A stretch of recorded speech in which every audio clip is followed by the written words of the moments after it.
보겠습니다. 오늘 말씀은 열왕기상 8장 26절 한 절이고요. 치명적 약점이라 하는 제목으로 함께 은혜를 나누도록 하겠습니다. 우리 한 절이니까 같이 한 목소리로 한번 읽어보겠습니다. 시작. 그런즉 이스라엘의 하나님이여 원하건대 주는 주의 종 내 아버지 다윗에게 하신 말씀이 확실하게 하옵소서. 아멘. 사랑하는 성도 여러분, 여러분은 전능하신 하나님께서도 치명적인 약점을 갖고 있다고 하면 믿으시겠습니까? 사실 우리 하나님은 완전하신 분이시기 때문에 이 말은 맞는 말은 아닙니다. 그러나 이 말이 의미하는 바는 적어도 우리 편에서 보면 전능하신 하나님께서도 하실 수 없는 부분이 있다는 말입니다. 그것은 하나님은 거짓말을 못 하신다는 것입니다. 우리 하나님은 해 주시겠다고 성경에 약속을 해 놓으시고서는 못 하시겠다고 하거나 또 반대로 절대로 그렇게는 안 하겠다고 하셔놓고 하시는 경우가 없습니다. 그렇기 때문에 그런 하나님의 약점을 파고들면 뭔가 대단한 일이 일어납니다. 기도를 해도 놀라운 역사가 일어납니다. 하나님은 약속하신 것을 지키시라고 하면 꼼짝없이 지키셔야 하기 때문입니다. 사실 오늘날 우리 성도들은 기도를 해도 좀 사정하는 투로 기도를 해요. 그것은 창조주이신 하나님 앞에 피조물인 우리들의 당연한 태도이겠죠.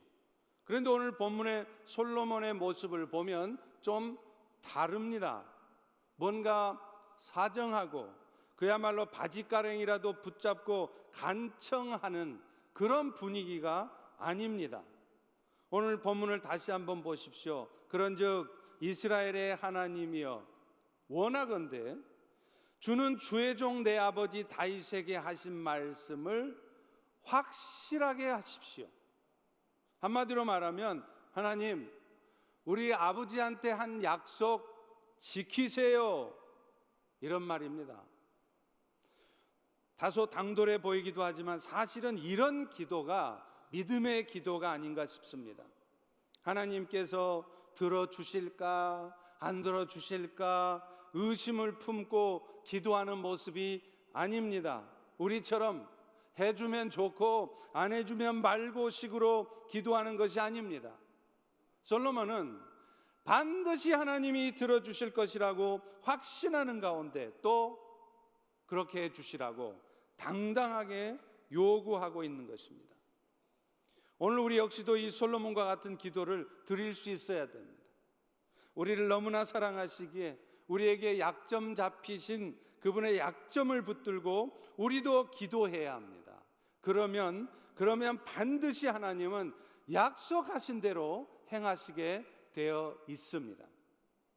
자, 그런데 우리 주님께서 이렇게 약속하신 대로 행하시도록 하기 위해서는 우리 편에서도 해야 할 일이 몇 가지가 있다는 것입니다. 저는 오늘 이 부분들을 여러분과 함께 나누어 보려고 합니다. 가장 먼저는요, 우리 자신부터 구할 것을 하나님 앞에 간절한 마음으로 구해야 된다는 거예요. 오늘 본문은 솔로몬 왕이 성전 다 지어놓고 나서, 다시 말하면 자기가 해야 될 일 다 해놓고 나서 하나님께 구하는 기도입니다.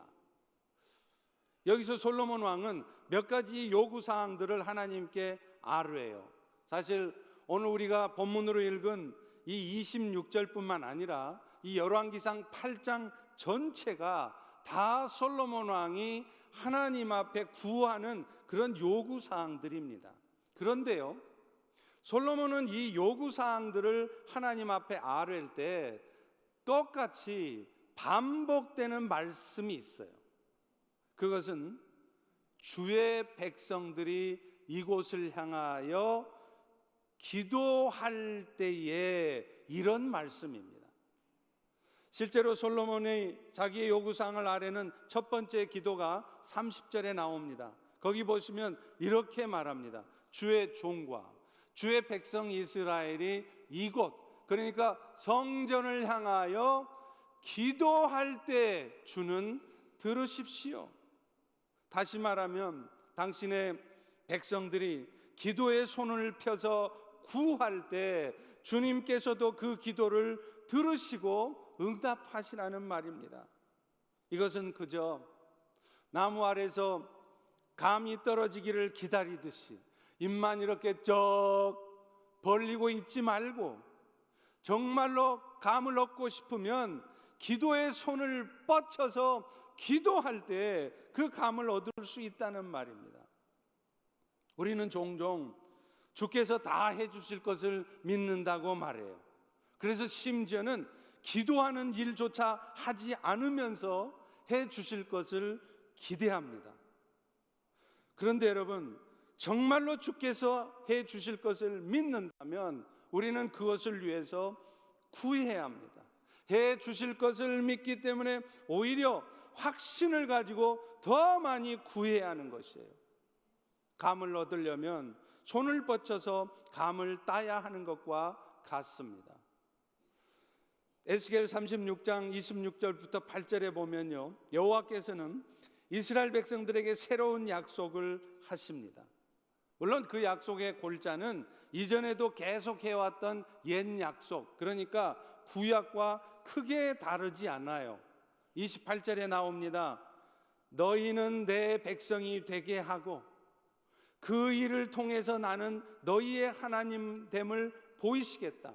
이게 하나님의 약속입니다. 다시 말하면 저나 여러분 우리 모두처럼 자격도 없고 그 은혜를 받을 공로도 없는 자들을 예수님의 십자가의 은혜를 입게 함으로 말미암아서 우리 모두가 하나님의 백성, 하나님의 자녀가 되게 하실 것이며, 하나님은 그 일들을 당신 스스로가 이루어내심으로 말미암아 자신이 하나님 되심을 보여주시겠다는 것입니다.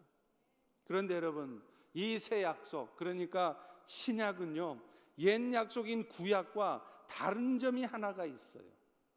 그것은 옛 약속 가운데 살았던 이스라엘 백성들의 연약함을 보시고서 하나님은 이제 그들의 연약함을 도와주시겠다는 거예요.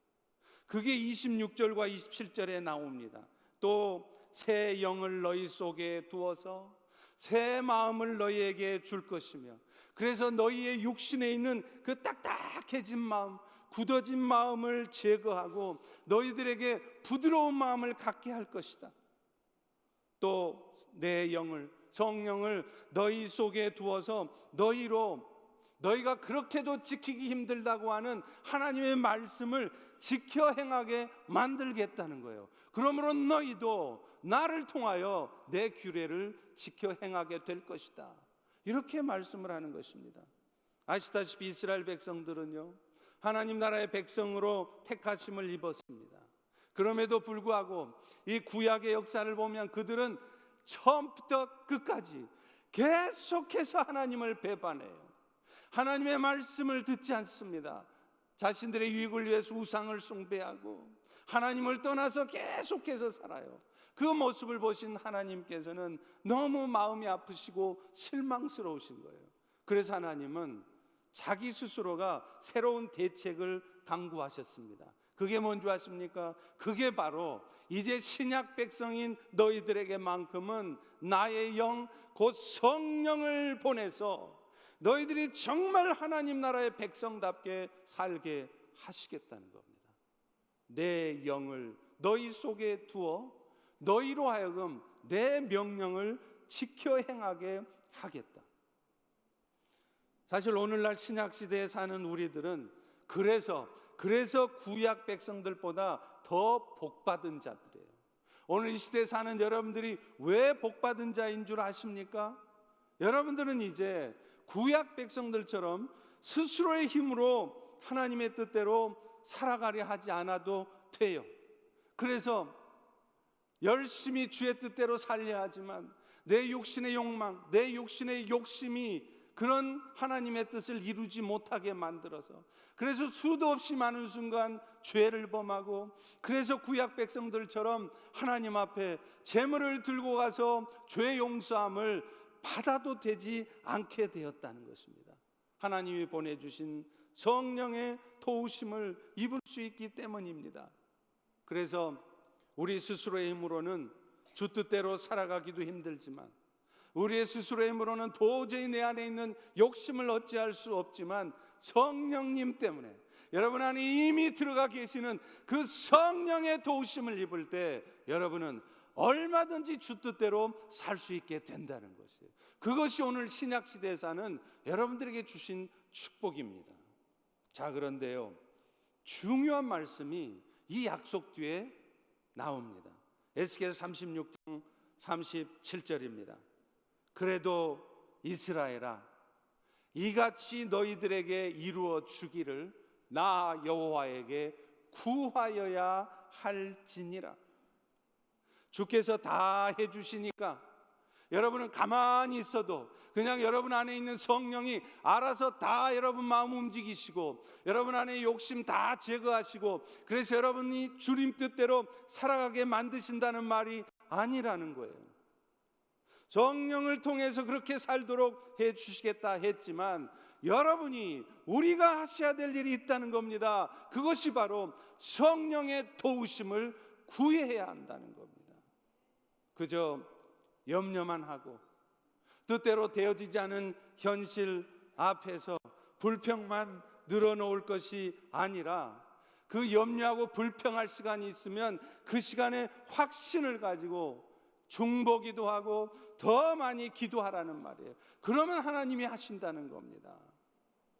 실제로 여러분, 우리 주변에 보면요, 기도하시는 분들의 특성은 말이 별로 없다는 것입니다. 그런데요, 반대로 기도하지 않으면 어떤 일이 벌어지는 줄 아십니까? 저도 그렇더라고요.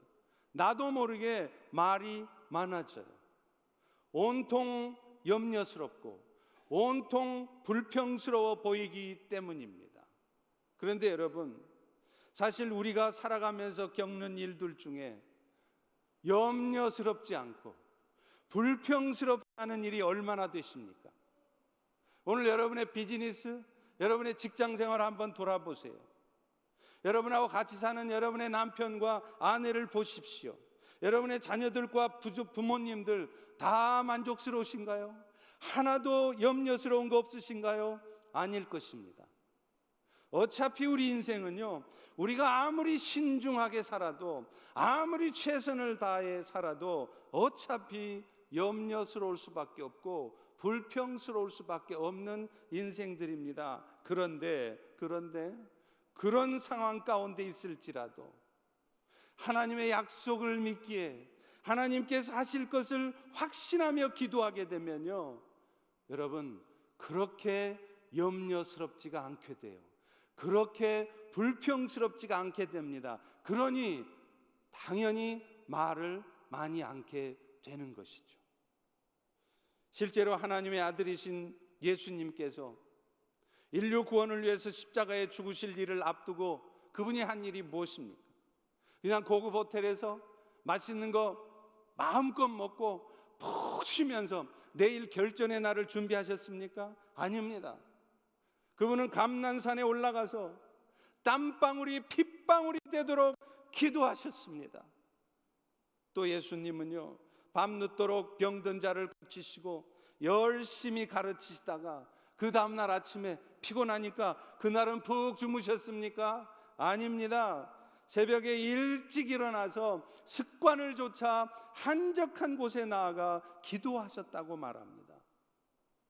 만물의 창조주 하나님의 아들이신 예수님도 그렇게 하셨을진데, 육신을 입고 있는 오늘날 우리들이 그렇게 해야 될 것은 말할 것도 없는 것입니다.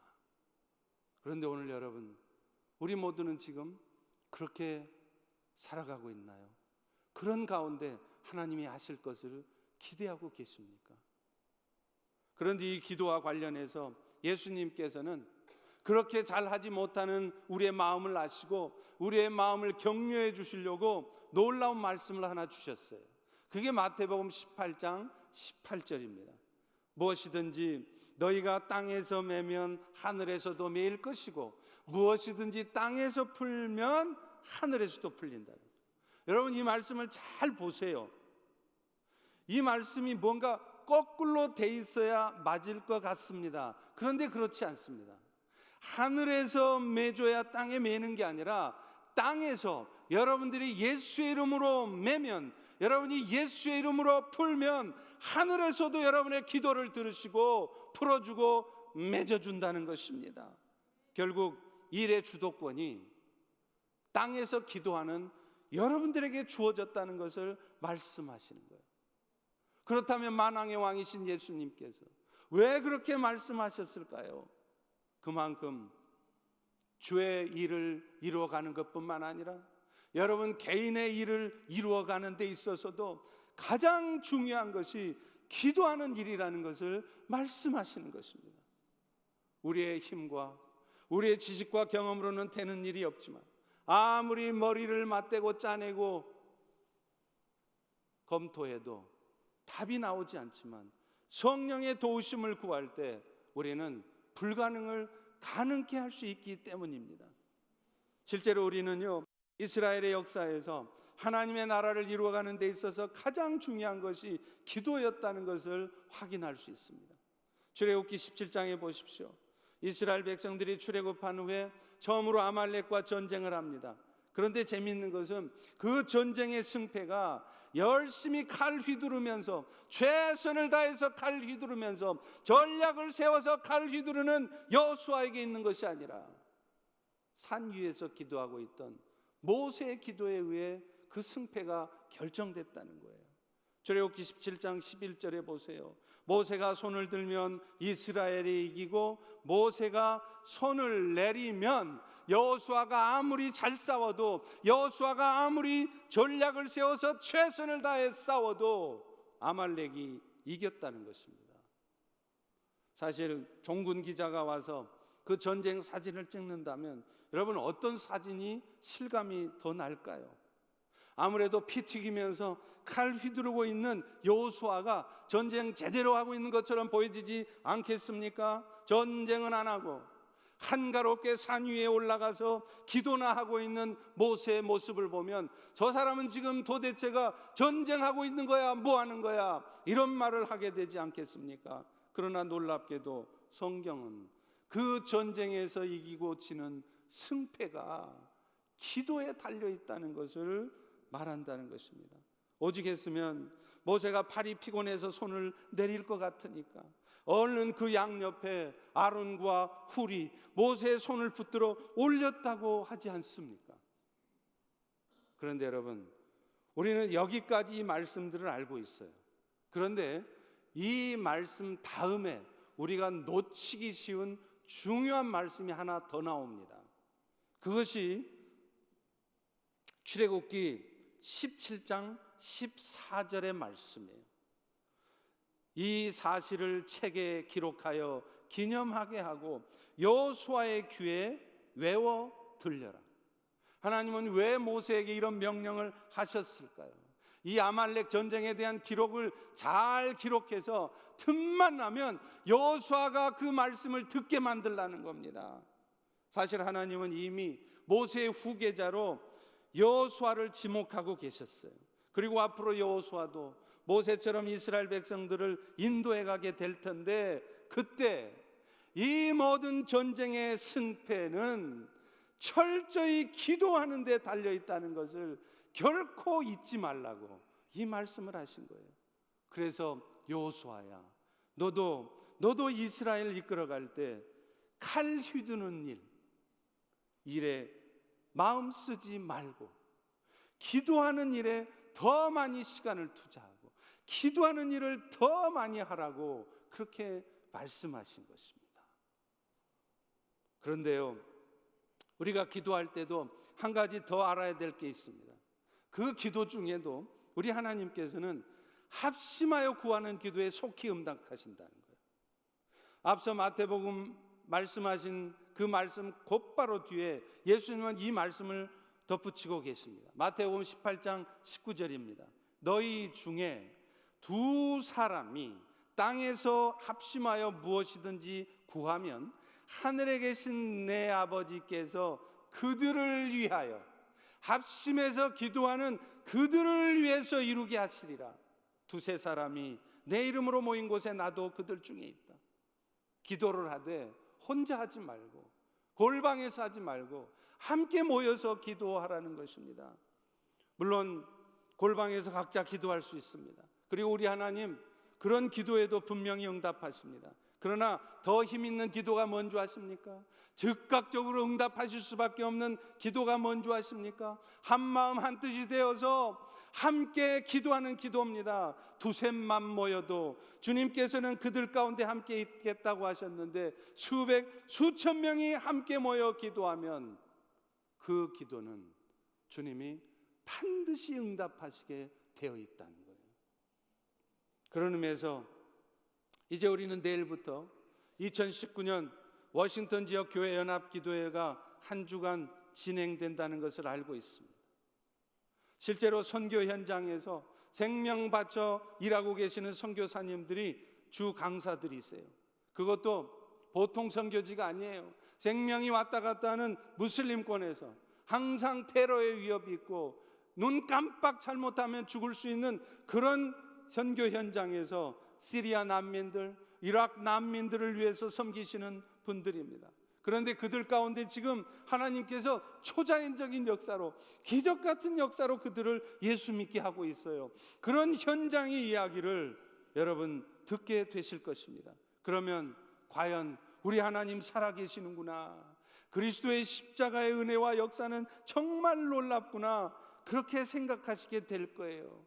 저렇게 하나님이 살아계시다면 이제 나도 염려하는 대신에, 이제 나도 불평하는 대신에 저 하나님께 나의 간구를 간절하게 올려드려야 되겠구나, 그런 결단을 여러분 하시게 될 것입니다.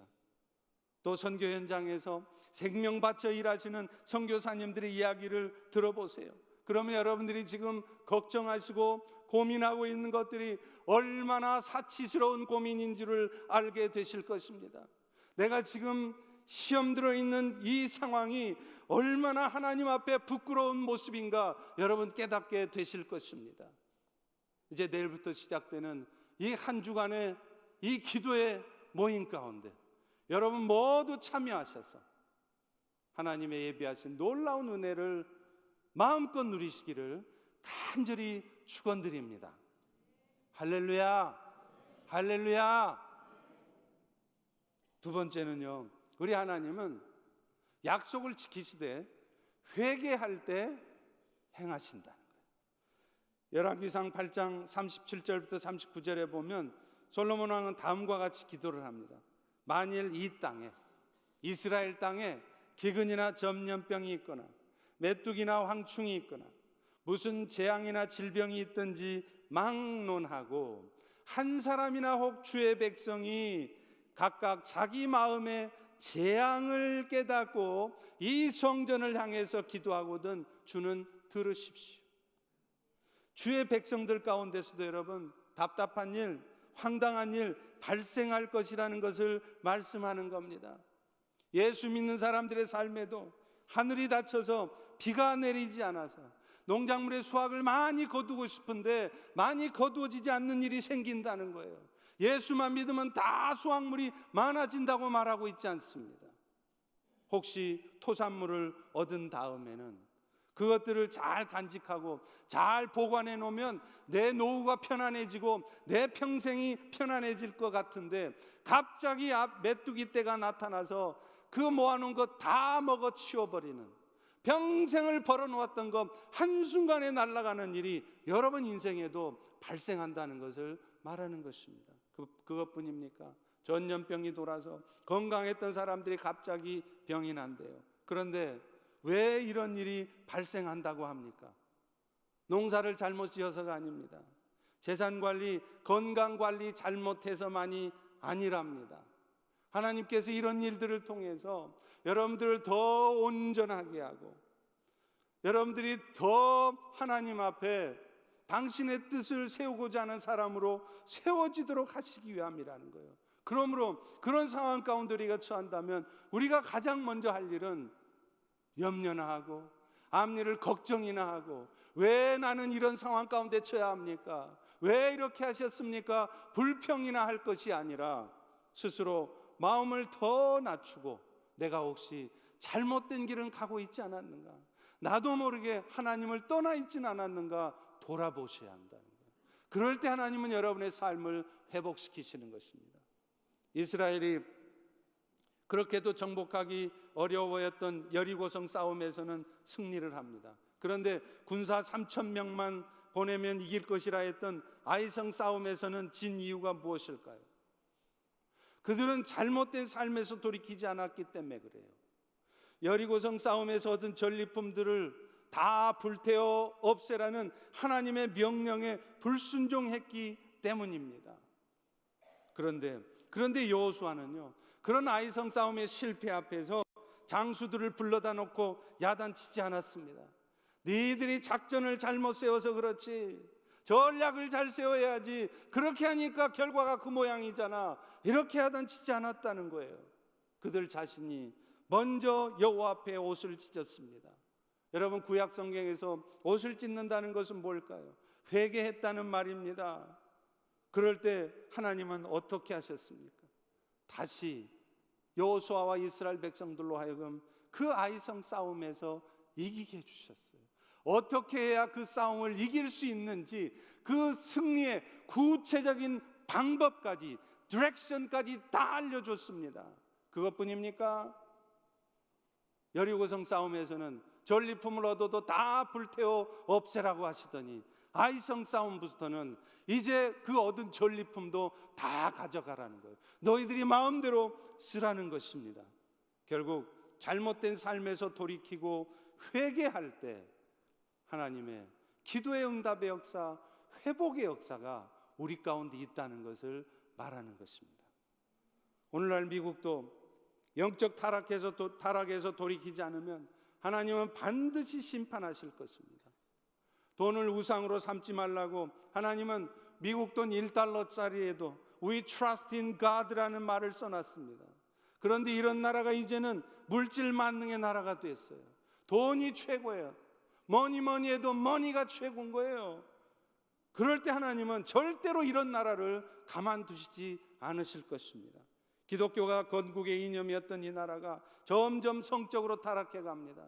젊은이들이 결혼하기 전에 섹스를 하는 것은 기본입니다. 아무런 죄책감이 없습니다. 그것뿐입니까? 성경에서 죄라고 분명히 말하고 있는 그 동성애를 옹호하고 미국의 교회 교단이 그 동성애자를 목사로 안수하는 이런 영적 타락에서 돌이키지 않는다면 하나님은 이 미국을 어떤 형태로든 심판하실 것입니다. 그래서 그런지 지질학자들은요, 머지않아 어쩌면 10년 안이 될 수도 있다고 그럽니다. 미국의 서부에 캘리포니아에 대지진이 있을 것이라고 해요. 그런데 어쩌면 그들의 예측이 정말 맞을지도 모르겠습니다. 여러분, 사실 미국에서 가장 아름다운 도시를 꼽으라면 어디를 꼽습니까? 샌프란시스코예요. 그런데 그 샌프란시스코가 동성애자들의 천국이라는 것을 아십니까? 그러니 어쩌면 하나님께서는 죄악의 도시 소돔과 고모라를 심판하셨듯이 그렇게 하실지도 모르겠다는 생각입니다. 그리고 이런 잘못된 삶에서 돌이켜야 하는 것은 오늘날 교회가 된 우리 성도들, 교회도 예외가 아닙니다. 오늘날 교회들은요, 너나 할 것 없이 세상 풍조에 휩싸여서 점점 세속화되어 가고 있습니다. 그 증거가 무엇일까요? 우리 성도들이 점점 주일 지키는 일을 소홀히 합니다. 예수님의 십자가의 고난을 통해서 우리가 얻은 영생의 은혜를 생각한다면 사실 우리는 전부를 들여서라도 하나님 앞에 나아가야 돼요. 감사의 제사를 드려야 돼요. 그래서 하나님은 그 은혜가 정말 감사하다면 너희가 매주 한 번씩 모여서 하나님 앞에 예배함으로 그런 감사를 표현하라고 우리에게 명령하고 있습니다. 그러나 우리는 어느 순간서부터 시간 나면 예배를 드리고 시간 나지 않으면 예배 안 드리고. 그러나 이것은 우리의 선택사항이 아니에요. 구원의 은혜를 입은 여러분들에게 하나님께서 명령하신 거라는 것입니다. 그런데 우리는 이 규례를 너무나 쉽게 범합니다. 물론 가족의 행복을 추구하는 것 절대로 잘못된 것 아닙니다. 그런데 문제는요, 그렇게 살다 보면 여러분이 경험하시겠지만 자신도 모르는 사이에 가족의 행복이 최고의 가치가 돼버리는 거예요. 그래서 어느 순간에는 하나님의 나라를 세워가는 일에 물질과 시간과 재능을 드리는 일에는 소홀하면서 자신과 가족을 위해서는 아낌없이 그것들을 사용하는 그런 모습으로 살아가게 된다는 것입니다. 이런 모습에서 우리는 돌아서야 합니다. 오늘날 이 워싱턴 지역에만 해도요 350에서 400개 가까운 한인교회들이 있다고 합니다. 그런데 아십니까? 이 한인교회들 중에 성도들의 수가 늘어나는 교회들은 정말 몇이 안 됩니다. 그런데 더 놀라운 것은요, 그렇게 조금씩이라도 성도들이 수가 늘어가는 교회들조차도 성도 수는 늘어났는데 오히려 헌금은 줄어든다는 거예요. 사실 우리 한인들의 경제가 그렇게 좋지 못한 것도 사실입니다. 그래서 저도 정말 힘들게 살아가는 우리 성도들의 모습을 보면 너무나 마음이 안타까울 때가 많습니다. 그런데 모두가 다 그런 이유 때문만은 아니라는 것입니다. 오늘날 성도들은 점점 영적인 일에는 관심을 두지 않습니다. 옛날에 우리 믿음의 조상들이 신앙생활을 할 때는요, 옆 동네에서 부흥회를 하면 다들 짐을 싸들고 가서 옆 동네까지 가서 부흥회를 참석했어요. 그런데 오늘날은 목사님들이 다 얘기합니다. 자기 교회 부흥회도 안 온다는 거예요. 점점 영적인 일에는 관심은 없습니다. 그러면서 세상의 일은 몰두하는 것입니다. 여러분, 이런 모습에서 돌아서야 돼요. 그렇지 않으면 국가적이든 개인적이든 하나님의 심판이 우리 가운데 임할 것이기 때문에 그렇습니다. 그런데 문제는요, 정작 회개해야 될 사람들은 그것이 잘못된 삶이라는 것조차 잘 모르고 살아간다는 것. 그저 염려나 하고 그저 불평이나 늘어놓지 내가 지금 뭔가 잘못된 삶을 살아가고 있다는 사실은 깨닫지를 못하는 것입니다. 알아도 의도적으로 회개하지 않습니다. 그러나 우리 하나님께서는요, 오늘 솔로몬의 기도를 통해서도 말씀하셨어요. 한 사람이나 혹 주의 온 백성들이 각각 자기 마음의 재앙을 깨닫고, 그러니까 온 백성들이 다 깨닫고 함께 회개하면 좋겠지만 단 한 사람이라도 안타까운 이런 마음을 가지고 기도하는 사람이 있다면 괜찮다는 것입니다. 이 사실을 깨닫고 영적으로 깨어 기도하는 사람이 있다면 하나님의 회복의 역사는 일어날 것이라는 말이죠. 그러니 여러분, 사람들이 기도하지 않는다고, 사람들이 도무지 회개하지 않는다고, 오늘날 교회들은 너무 회개가 없다고 낙심해 있을 일이 아닙니다. 나 혼자라도 하고 있으면 됩니다. 그러면 간절한 기도를 따라서 하나씩 둘씩 기도의 자리에 동참하게 될 것이며 한 교회 두 교회 회개의 역사가 일어나게 될 것이기 때문입니다. 느헤미야도 기도할 때요, 자신의 죄를 위해서 기도하지 않았어요. 이스라엘의 죄를 위해서 회개했습니다. 느헤미야 1장 6절에 보면 우리 이스라엘 자손이 주께 범죄한 죄를 자복하오니 주는 귀를 기울이시고 용서하여 주시옵소서. 그런데 이스라엘의 죄를 자기가 대신해서 회개하는 그 느헤미야의 눈물의 기도 때문에 하나님께서는 예루살렘의 무너진 성벽을 다시 회복시켜 주신 것입니다. 그러니 여러분, 기도하지 않는 남편을 탓하지 마시기 바랍니다. 기도하지 않는 교회를 탓하지 마시기 바랍니다. 나부터 하면 됩니다. 다시 한번 이번 2019년 연합기도회가 우리 모두 다 함께 나와서 우리의 부족함을 하나님 앞에 고백하며 하나님 앞에 부르짖는 회복의 자리가 되기를 소망합니다. 또 선교지에 나타나고 있는 하나님의 역사, 선교사님들의 삶의 이야기들을 통해서 우리 각자의 삶을 겸손하게 돌아보면서 하나님 앞에 회개부터 하는 그런 회개의 역사가 우리 가운데 있기를 간절히 축원합니다. 축원합니다. 마지막으로요, 하나님은 우리가 주께서 보내신 길로 가고 있을 때 그들의 일을 돌보시겠다는 거예요. 열왕기상 8장 44절입니다. 주여, 주의 백성이 주께서 보내신 길로 나갈 때에 그들이 여호와께 기도하거든 주는 하늘에서 그들의 간구를 들으시고 그들의 일을 돌보십시오. 그들이 하나님께서 보내신 길로 가면서 무언가를 구하고 있으면 하나님은 그 기도에 응답하시라는 거예요. 정말로 그렇습니다. 그런데 우리는 주께서 보내신 길로는 가지 않습니다. 그러면서도 마음속으로는 하나님의 기적 같은 역사가 나타나기를 기대해요. 그런데 반대로 우리가 정말 힘들지만, 어려운 여건이지만, 자존심 상하지만, 마음에 내키지는 않지만 주님께서 말씀하신 대로 주께서 보내신 길로 가면서 그런 부탁을 하면 하나님은 응답하신다는 거예요.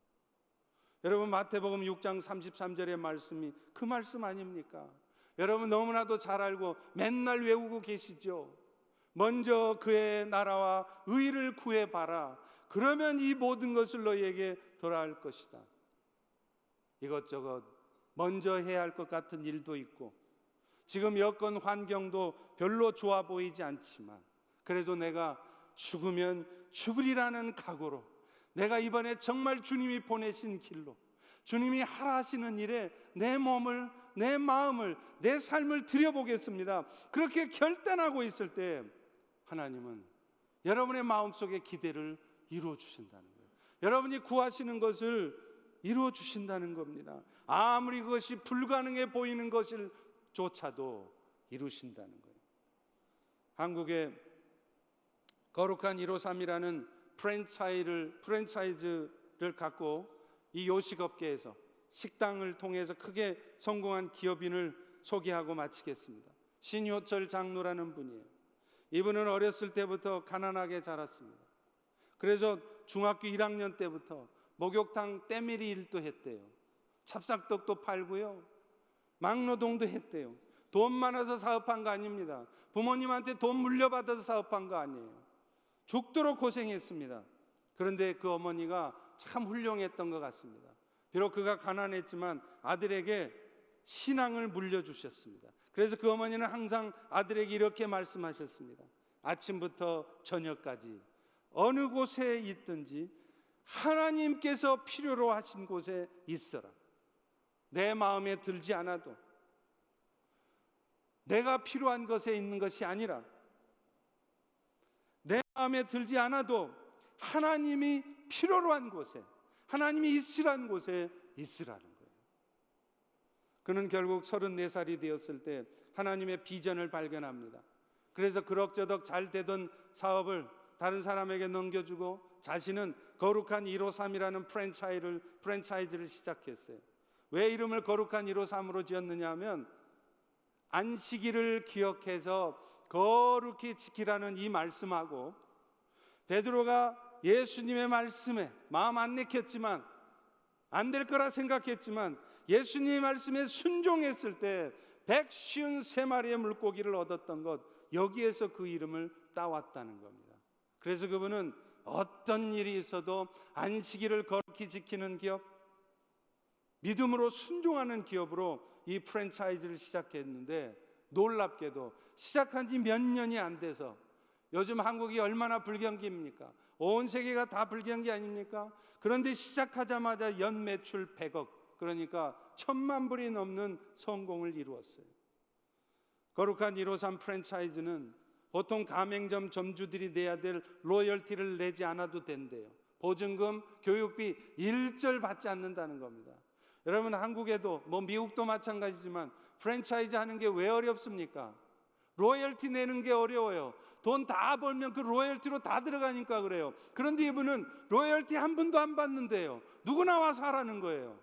그런데 한 가지 조건이 있습니다. 거룩 10조라고 하는 특별한 경영 원칙을 지키라는 겁니다. 거룩 1조는 일요일에 매장 운영을 하지 않는다. 아무리 매상이 많이 올라도 일요일에는 문 닫으라는 거예요. 거룩 2조는 간판에다가 반드시 Only Jesus라는 말을 반드시 써야 된대요. 거룩 3조는 매장 안에서는 항상 찬양이 나와야 되고요.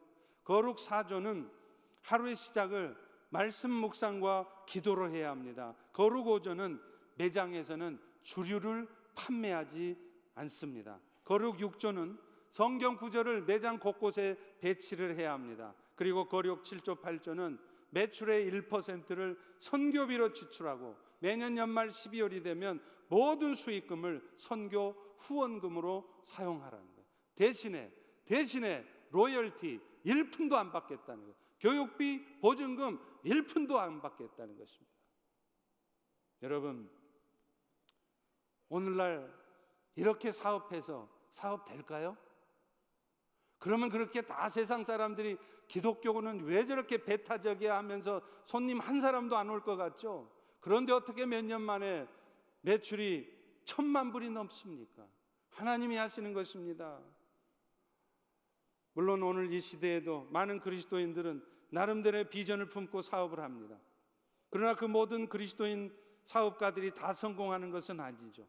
또 꼭 사업에서 성공해야 하나님이 영광 받으시는 것도 물론 아닙니다. 그러나 우리는 적어도 이 신효철 장로의 모습을 보면서 분명히 깨닫는 거 한 가지가 있습니다. 그저 어설프게 말로만 저는 주를 위해서 이 비즈니스를 합니다, 주님의 이름으로 이 비즈니스를 합니다 정도가 아니라 신앙적인 신념을 경영 철학에 분명하게 반영하는 것이에요. 그리고 무엇보다도 어떤 어려운 상황이 와도, 어떤 흔들리는 상황이 와도 그 경영 원칙을 지켜가는 것입니다. 그럴 때 하나님은 오늘 말씀처럼 그들의 일을 돌보시겠다고 말씀하셨어요. 이제 다음 한 주간 우리는 연합기도회를 각 교회들에서 진행하죠. 물론 많이 피곤할 수 있습니다. 그러나 여러분, 이렇게 살아가다가는 이제 이것도 저것도 아무것도 되지 않겠다는 위기의식을 가지고 이번 기도에 작심하시고 결단하시고 참여해 보십시오.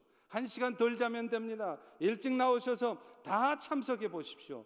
그래서 우리 모두가 다 함께 간절한 마음으로 기도함으로 그동안 우리의 뜻과 욕심대로만 살았던 우리의 잘못들을 회개함으로, 그리고 이제부터는 내가 주님 보내신 길로 가겠다고 결단함으로 다시 한번 영적인 회복과 부흥을 맛보는 기회가 되기를 주의 이름으로 축원합니다. 기도하겠습니다. 하나님, 오늘 또 주신 말씀을 통하여 우리에게 도전하시고 또 은혜 베풀어 주신 것을 감사합니다. 우리는 우리 인생에 이렇게 힘든지 풀리지 않는지 그저 염려만 하고 불평만 늘어놓았지만 이 모든 것들의 근본적인 원인이 우리 자신들에게 있었음을 깨닫게 하시니 감사합니다. 이제 더 간절한 마음으로 기도하는 우리가 되게 도와주시고, 무엇보다도 주의 뜻에 온전히 순종하지 못했던 우리 각각의 삶을 회개하게 도와주시고, 하나님 앞에 주님 보내신 길로 가겠노라고 결단할 때 놀라운 주님의 응답이, 주님이 우리의 삶을 돌보시는 일들이 우리 가운데 나타나게 하여 주시옵소서. 예수님 이름으로 기도합니다. 아멘.